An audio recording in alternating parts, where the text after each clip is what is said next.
Alright y'all, you've made it to the last video. This video is a treat. This is the clock tower.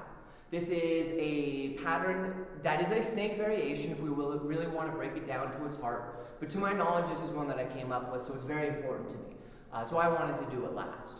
Also wanted to do it last just to show the progression. I started with very simple patterns, moved to more complex patterns. We started mixing patterns, and then it becomes create your own patterns. Take the basics that you know, figure it out, find something new. So the clock tower. Like I said, it starts like a snake. So we're going to be in the snake grip. I'm going to start with one arm. It's going to sweep up, keeping the arm pinned. As opposed to the snake, where people will go to T-shape more often than not, maybe Y-shape, we're going to come right up to I-shape. So let's look at that again. So just that nice big motion up. I'm keeping the club pinned against my arm the whole time. I'm actively driving it against my arm.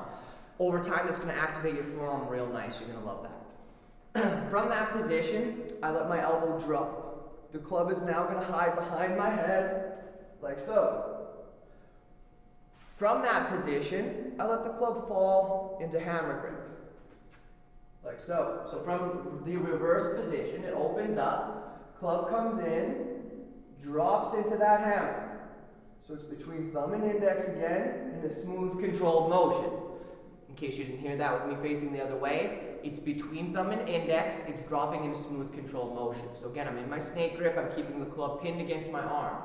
I lift it up to the I shape, let the elbow bend, let the club drop. From there, I drive my elbow in, I do a moulinette, and then a catch back into that snake grip.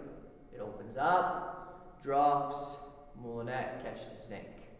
Open up, drop, moulinette, catch to snake. Open up, drop, moulinette, catch to snake. Up and down like that, smooth and controlled. I would get 10 on one side before trying the other, getting 10 on the other, starting with non-dominant, moving to dominant. Again, 10 at least, ideally more. Practice and own it. Now the clock tower is different. It's different in the sense that every other pattern that we've learned, when we've learned it on one side, we've learned it on the other side, then we do both sides at the same time. Here's the thing. You cannot do the clock tower both sides at the same time. You cannot do a synchronous clock tower. Reason being, in that drop position, the clubs, one of them will try and catch into your arm, kicking forward like so. You can't do it. It just doesn't work unless you sell out into a T shape, which then it's not a clock tower, right? We want that nice big I position. So, how do we work around that? Asynchronous. So one arm goes, the other arm goes. This pattern is very tricky. There's a lot of moving pieces to it. The key is to take your time as much as you need in that lift right here. That's a yang motion, so we can control it. I like to try and get that extension right here as this arm is up.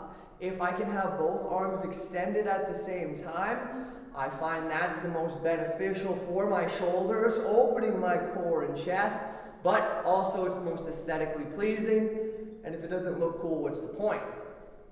So finding that nice big motion, that's the clock tower.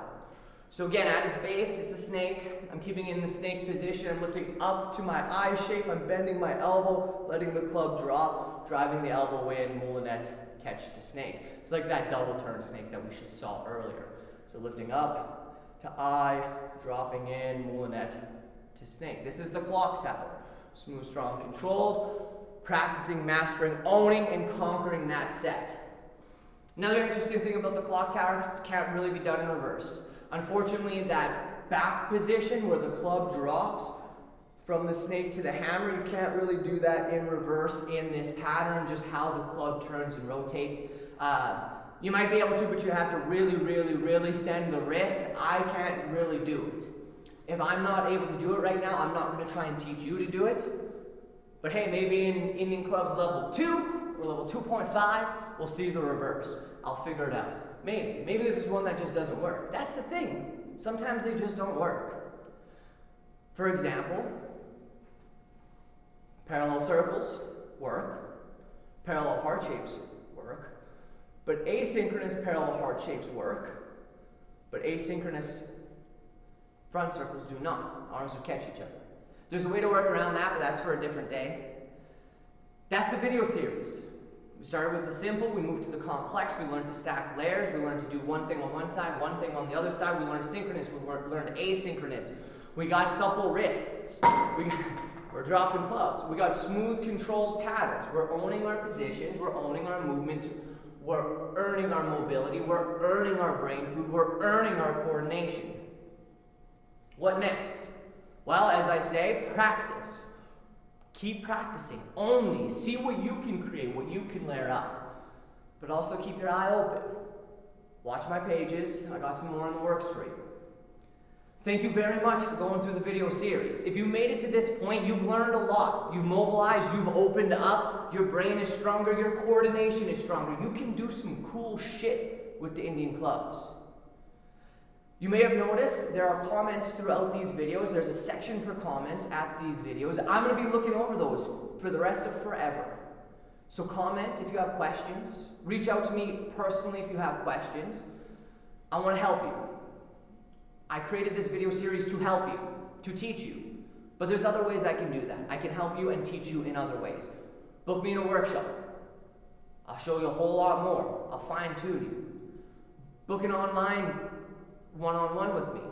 We can make something happen. I can teach you more. I have more to teach you, and I'd love to teach it to you. Thank you. Thank you for going through the series. Thank you for trying this stuff out. Thank you for listening. Thank you for learning. Thank you for putting in the time, putting in the effort, and practicing. Thank you. Now, keep practicing. Get better, get better, get better. I'll see you in person. I'll see you online. Keep practicing. Thank you.